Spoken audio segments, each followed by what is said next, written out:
Rambu lalu lintas yang menyala sebagai petunjuk untuk mulai berjalan nyatanya menjadi sesuatu yang mengagetkan saat sebuah bis melaju cepat hingga nyaris menampar sebuah mobil. Si pengemudi mobil memaki-maki itu bis.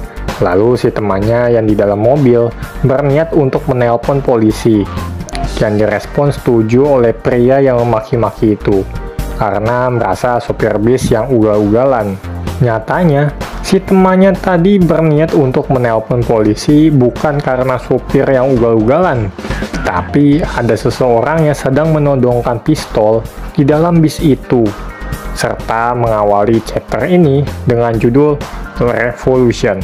Panel berpindah di markas Divisi 2, yang mana para petugas sudah mengidentifikasi lokasi pembajakan bis itu, bahkan mengidentifikasi nomor plat dan perusahaan penyedia layanan bis. Mereka juga bekerja sama menghubungi pihak penyedia layanan bis untuk melacak keberadaan bis lewat GPS mereka. Dan saat ini, posisi bis itu sudah di jalan Obuko menuju daerah Nakano. Pak Okochi menanyakan latar belakang dari si penembak bis itu sembari kepusingan karena terjadi di wilayahnya. Ia pun seperti kewalahan. Ketua Mishima mencoba menenangkan Pak Okochi bahwasanya mereka akan mengerahkan seluruh kemampuan mereka. Sembari Ketua Mishima berharap lebih kepada Ikuo. Kembali ke bis, Ikuo merasa bahwa keadaan Shiratori semakin memburuk. Bahkan ia merasa nasib Shiratori tak akan lama lagi. Di saat Keigo menjadi navigator untuk supir bis, Ikuo juga kebingungan antara nasib Hibino, para penumpang, dan akan kemana bis ini melaju, membuat Ikuo berfirasat buruk. Ikuo berpikir untuk membujuk Mas Keigo agar tidak semakin menyusahkan ke depannya. Ikuo pun mulai membujuk Mas Keigo untuk meletakkan senjatanya dan mencoba buat berbincang. Sayangnya, permintaan Ikuo ditolak. Bahkan Mas Keigo bilang bahwa senjatanya itu tak hanya sebuah senjata biasa, tetapi sebuah tanda persahabatan. What? Stres nih Mas Keigo ya. Ikuo sendiri pun tak mengerti dan lanjut meyakinkan bahwa Ikuo sendiri pun sudah tahu sejak awal niat dari Mas Keigo, dan ia tak dapat melarikan diri juga dari situ. Ikuo memohon kepada Mas Keigo untuk tidak melakukan tindakannya. Dan kembali, Mas Keigo mengacuhkan permintaan Ikuo. Lalu Mas Keigo ini berbicara nggak karuan, karena untuk sebuah kebangkitan, ia bilang harus memulainya dengan membajak bis ini, sehingga media akan meliput kelakuannya dan mengetahui kebenaran bahwa apa yang dikatakan sahabatnya itu benar. Ikuo tambah bingung dan kaget. Ia lanjut oleh Mas Keigo bahwa usahanya itu bukan kejahatan, tapi sebuah revolusi. Makin stres nih ya. Mendengar statement Mas Keigo membuat Hibino sendiri muak. Tapi pistol Mas Keigo mulai dikokang pada kening Hibino, sambil mengatakan bahwa sebuah revolusi memerlukan sebuah pengorbanan, dan menawarkan Hibino untuk menjadi tumbal pertama. Oleh karena itu, Mas Keigo mengancam Hibino untuk gak macem-macem. Ikuo dan para penumpang mulai histeris.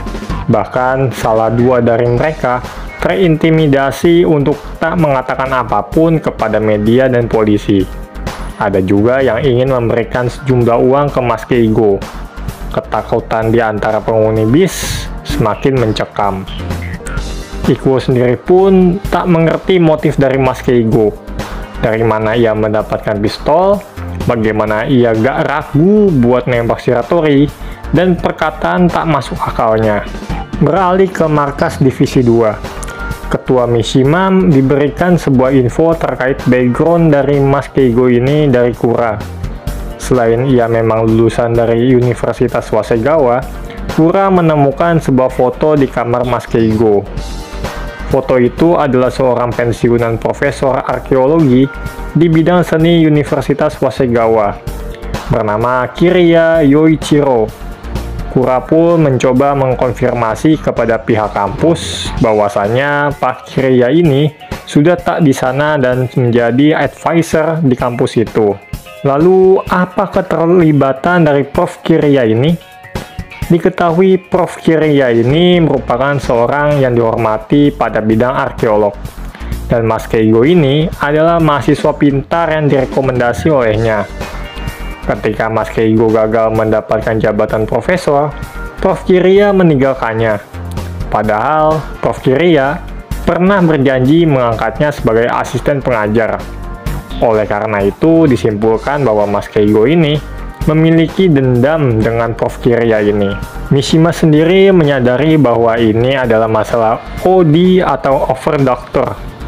OD sendiri adalah sebuah situasi dari lulusan mahasiswa, dalam hal ini PhD, yang tidak dapat pekerjaan yang jelas. Apalagi situasi sedemikian rupa di keuangan lembaga penelitian saat ini membuat bahkan dengan jabatan profesor pun sulit untuk mendapatkan masa jabatan tetap.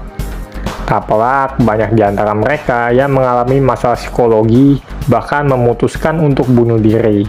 Mendengar itu, Kura menyimpulkan bahwa Mas Keigo ini berniat membajak bis lalu menuju ke kediaman Prof. Kiriya. Apalagi Prof. Kiriya sedang menyiapkan konferensi penelitiannya. Ketua Mishima memutuskan untuk melindungi Profesor Kiriya dan meminta bantuan dari polisi yang sedang berada di sana.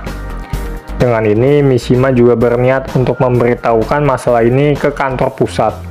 Tetapi, perhatiannya tertuju pada ekspresi ketakutan dari Pak Okochi, yang ternyata di luar markas Divisi 2 sedang kedatangan beberapa petinggi kepolisian pusat. Salah satunya Jinguji Munechika dan seorang kepala Biro Administrasi Kriminal Pusat bernama Tachibana Tomiko. Di dalam markas, Pak Jinguji menyemprot Pak Okochi karena mengapa ia enggak memanggil pasukan SID.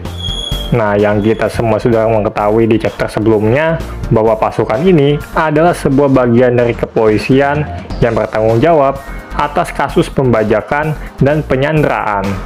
Meskipun sudah dijelaskan alasan mereka belum mengaktifkan SID, Jinguji masih saja mengintimidasi Pak Okochi. Kasian gue jadinya. Di sisi lain, Ketua Mishima memberikan info tambahan terkait pembajakan bis itu. Apalagi Hibino menjadi sandera dalam bis itu, jadi mereka harus berhati-hati membuat keputusan. Mendengar Hibino disandra, Bu Tachibana Tomiko tak peduli dengan semua itu. Ia menyuruh untuk mengaktifkan regu SID, dan jika keadaan semakin kacau, regu itu dibolehkan untuk menembak pembajak bis itu. Pak Okochi mempertanyakan keputusan Bu Tachibana Tomiko karena keadaan di sana yang membludak.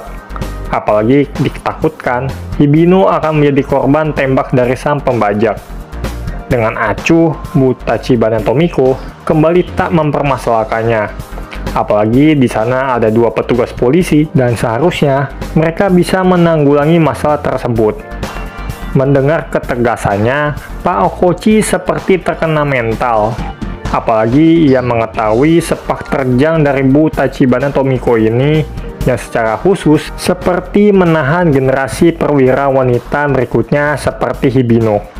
Bahkan jika Hibino tertembak pun oleh pasukan SID nanti, ia tidak akan ragu. Kejam cu. Memperhatikan rumitnya keadaan ini, Ketua Mishima menegur Bu Tachibana Tomiko. Mungkin untuk mempersingkat waktu ke depannya, kita panggil aja dia Bu Tomiko ya. Mendengar Ketua Mishima memanggil Bu Tomiko, dengan panggilan biasanya, ia gantian kena semprot Jinguji. Tapi ekspresi Mishima justru tampak biasa aja. Bahkan baru tahu kalau Bu Tomiko ini sudah dipromosi menjadi atasannya. Pak Okochi juga tak bisa berkata-kata atas tingkah Mishima. Yang diketahui bahwa Ketua Mishima dan Bu Tomiko ini pernah berpartner dalam Biro Investigasi Kriminal di masa lalu. Kembali ke bis, Ikuo masih mencoba memikirkan kemana bis ini pergi dan mencari solusi atas semua ini. Sayangnya, ada penumpang yang nekat untuk melarikan diri lewat jendela bis. Mengetahui itu, Mas Keigo langsung membidik si penumpang. Dan di kesempatan itu, Hibino menggigit lengan Mas Keigo untuk lepas. Naas, bukannya lepas, justru Hibino malah tertembak. Keadaan pun malah semakin sulit kembali. Lalu chapter ini pun bersambung.